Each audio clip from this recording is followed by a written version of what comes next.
Hello, this is Mackenzie Schmer, and today we are going to be doing the demonstration of my LiftMaster robot.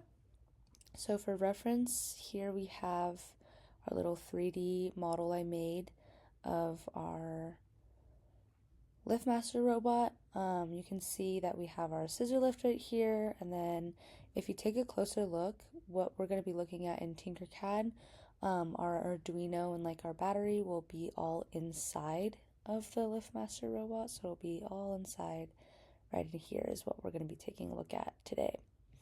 So if we take a look at our Tinkercad, we have our Arduino, which is going to be basically the brain of our robot, and it's just going to receive all of the signals and the sensors, or from the sensors, and then we are using a 9V battery, and then this is going to be our ultrasonic sensor right here, and our DC motor is going to be right in there.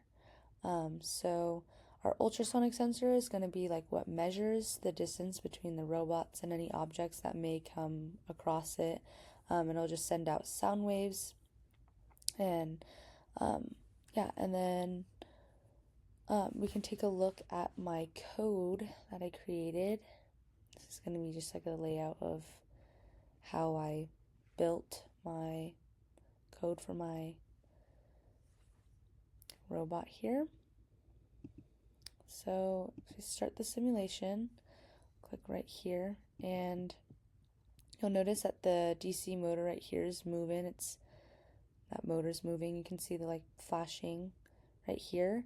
If you move the robot right here about 10 inches from what our code says, around 9.4, 10 inches right here, the motor's going to stop, which basically is saying hey, there's an object in front of our robot, stop. So you'll see that it stops right here. And then the minute there's no objects in the way, the motor will start moving again, which will allow the robot to keep running its course.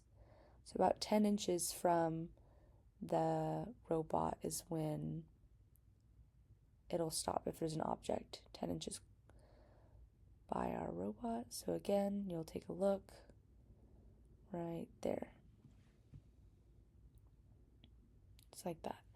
And then again, for my robot, if you take a look, it has our scissor lift, our little LiftMaster up and down, but in Tinkercad, there's no lifting sensor, so I couldn't create a lifting sensor in it, but here we have just if there's objects around it, which is the most important part is obviously if there's an object in front of our robot, we want it to stop, so it doesn't run into anything. But yeah, there we have our LiftMaster robot.